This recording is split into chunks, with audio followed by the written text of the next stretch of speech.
Hi, I'm Chris Rosa, and I'm proud to be the president and CEO of the Viscardi Center. We're a network of nonprofit organizations with an almost 75-year history of educating, employing, and empower people with disabilities and their families across the life cycle.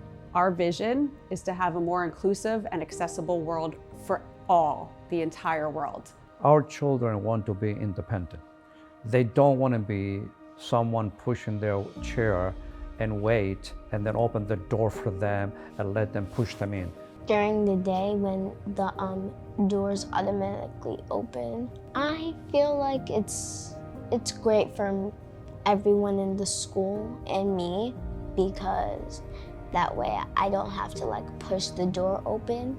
When it opens automatically, it makes it easier for me and a lot of kids at the school.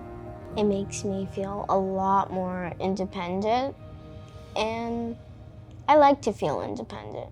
Partnerships like the one we have with dormakaba here at the Viscardi Center are so important. They make such a difference to our facility here being much more accessible. I really think that societal issues can be solved best when you have a mission-based organization like the Viscardi Center who understands the issue, and a for-profit like dormakaba who can have the solution for that issue. One of the examples of universal design and true meaningful accessibility, of which we're very proud here, is our independent living house, which is really a model for inclusive universal design.